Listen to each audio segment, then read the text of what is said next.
Okay, hello YouTube. I guess I'm going to be trying to play some semi-instructive games on chess.com here. We'll see how everything goes. It might be semi-instructive or... Okay, so let's see what we got here. So e4, c5. Okay, Sicilian. Okay, so we got an e6. Okay, this is one of my favorite kind of lines here. And I'm going to throw him for a loop here when he plays e5. I'm going to play my little knight on 1 to c3. I did a video on this. It's a really strange line. Not everybody's prepared for it. Bishop e6 is actually best. And then we take here. Try to induce a tricky mistake when he takes the knight. If he takes the knight, he's thinking about it. Okay. So I'm trying to get him to play a6 and knight b6 resigns would be nice. But usually the guys I play are pretty smart. They don't fall for that. So, but I like White's position besides. White has some pretty interesting plans to crack things open, actually. So knight e4. And in this I'm always kind of debating, like should I defend and how much should I defend e4? So I'm going to actually just go for it. I'm going to play queen f3 and just defend e4. You know, keep tempting him into playing a6 when it's not very good. And then maybe just try to blast him in the middle. Like sometimes I get really greedy here. I castle queenside and then play e5. Okay, queen d8. Now I'm trying to remember my theory. I don't know, I'll just castle queenside. We'll just go after his face. Okay, so finally a6 gets played. And I'm going to have to exchange. And yeah. And we'll take here. And then I'm getting ready to play e5 and crack this open a little bit more. His king is right on the open file for my rook, so material is even, and his king is certainly a little looser than mine, at least this second. Oh, he's got bishop g4. That might have been a mistake on my part, but we'll see. Because I'm not sure what the consequences of all of this might be in the end, because his king, like I said, his king is still really loose, so it's actually, everything is still kind of unclear. It's not that unclear though, is it? He's probably better here. But I'm still coming after him, so takes. We've got queen g4, queen b7. So now I gotta drum up some play here after he gets the exchange, which isn't a happy thing. But I can. It's just a question of like how much.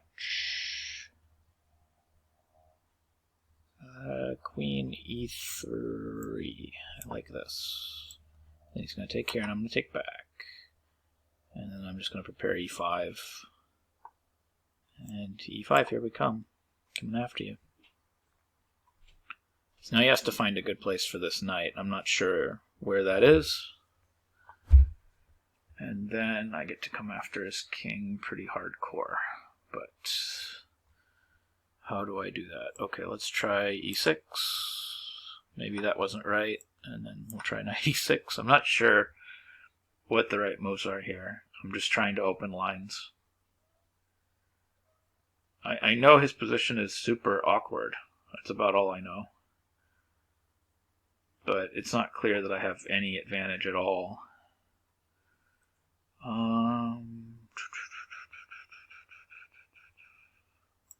Do I gotta draw here? Like, because I have queen e7, right?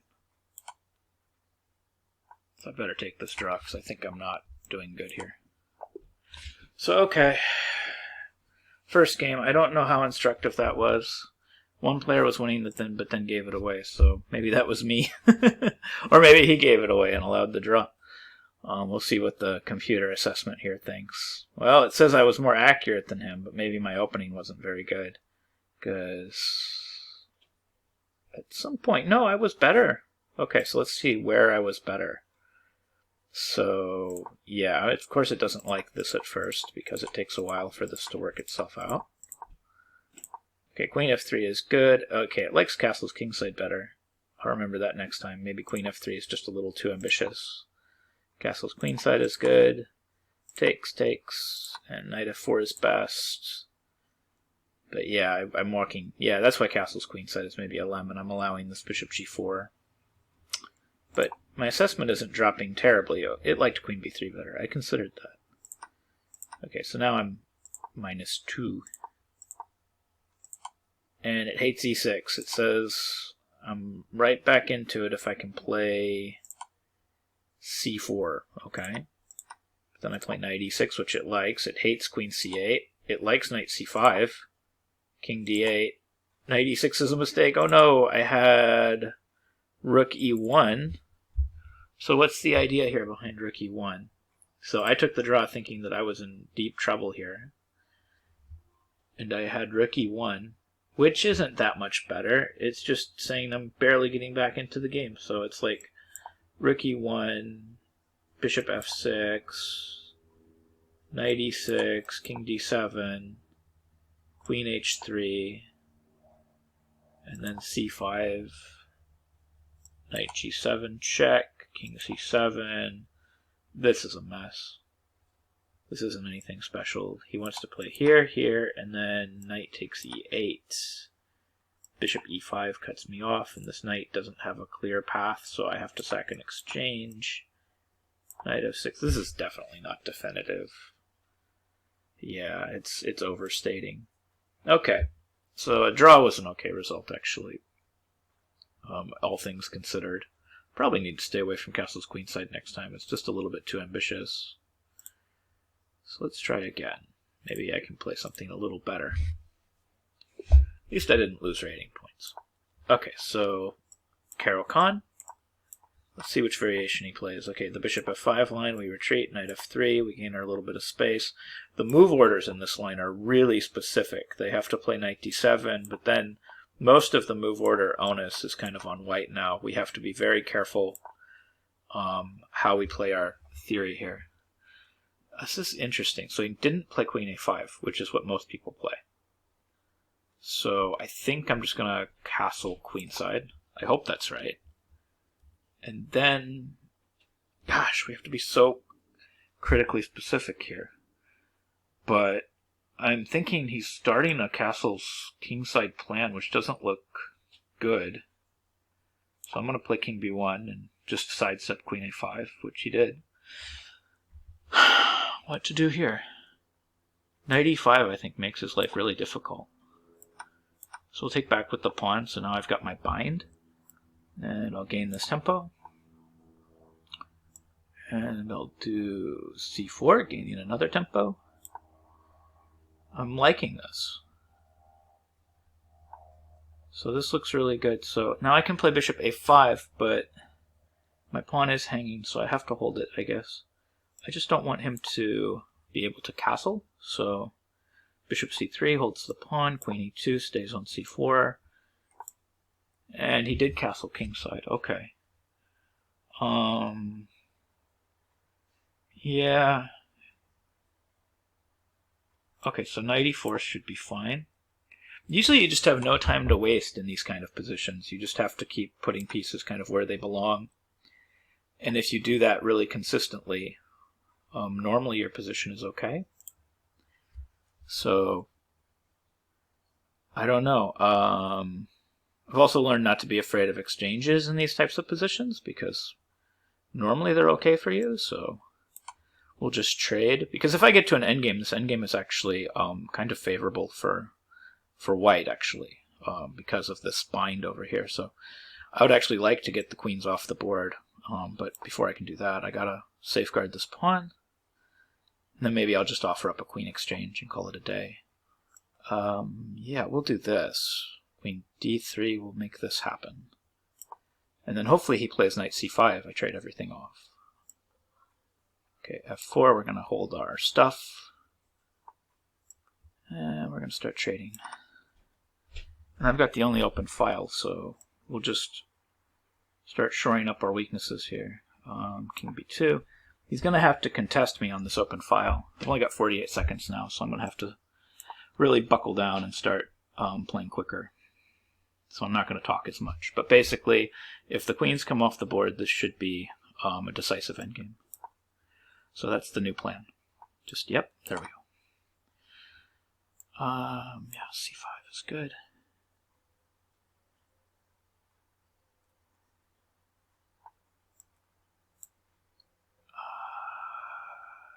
Yeah, that's fine.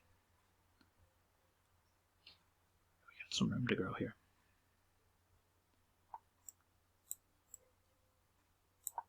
Okay, king and pawn endgame would be good too.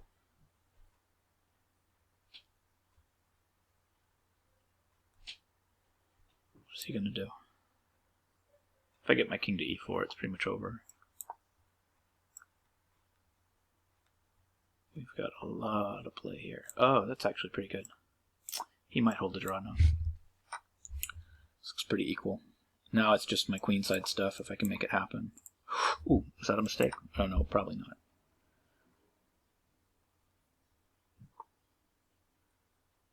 not. Let's just offer another draw. Yeah. So 2 games down, 2 draws. Yeah, that was a very even game. That was a smart thing he did. I just want to show here, because I had that kingside bind. That was a really smart thing he did right at the end, where he maintained. Yeah, it looks like neither one of us made any serious mistakes. That's kind of a problem. So I had very few chances, like maybe really early I had some chances. So it's saying maybe my bishop c3 is a mistake. I could have played f4. Oh, f4. Yeah, that's more aggressive. That's a much more aggressive way to hold that pawn. Maybe I can follow with f5. Just not waste this bishop move. I can't believe that's the only kind of inaccuracy. It's bishop c3. It's saying f4. I'm curious what the computer's idea is, because I thought he just started bringing stuff. Oh, they like a lot of stuff other than they just want me to give up this pawn. Knight e4, really? Knight e4. Oh yeah, this is nice. Like knight e4, we're coming in right away. Now I was worried about rook d8. So what am I missing? Oh, just knight d6. Bishop d6 takes, queen d6. Queen d6, rook d6. Oh, c5. That's a hard rejoiner to see. Yeah, that's okay. So that's a cool idea. And then of course, if he plays, okay, I could see the queen takes e5, bishop c3.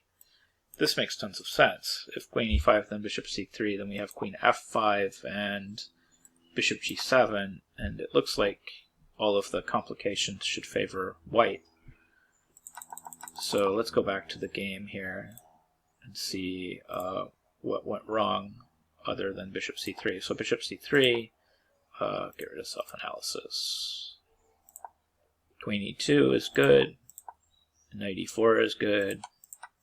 So everything's going where it's supposed to go, and I'm pretty happy. I'm making pretty good moves. a4 is best, yeah. Need to gain the space. g4 is excellent. Exchanging is not bad. And yeah, this is slight edge. Okay, so yeah, c5 is like maybe a mistake. I felt like, yeah, like this is where maybe I need to take the dark squares or just bring my king up and just not waste time putting my pawns on the wrong color square. So if I made any error here, it was that. So yeah, before I have to play that. Oh, I had an opportunity for f5. Well, it's not much of a difference. Now this was really smart on his part, because if he doesn't play king h7 and king g6, if I maintain this bind kind of permanently or for any longer, I can eventually play f5 and f6, and I can create kind of a permanent threat of a passed pawn on h5, and that'll be an outside passed pawn. And this should give me enough of an advantage to actually eventually win. Although it might not, because I closed off the queen side, so I'm going to have a hard time getting to its queen side pawns. But I might be able to find a path once I trade off on f6. But g6 just kind of takes that away. And then after this exchange, the position is pretty much dead. Nobody's getting through, so that's why a5, just to kind of force the totally locked pawn structure, and nobody's breaking through. I mean, even if I play f5, f6, there's no breakthrough in this position. So this would just be a draw. So I don't know, 2 games, 2 draws. My rating's exactly the same, 24-24. I don't know how instructive those 2 games were, but if you learned something, for me, playing my games. And then, of course, every time I play, I like to go over my game and find out what went wrong. Hopefully this was instructive. I hope you learned something new about chess. Thanks for watching.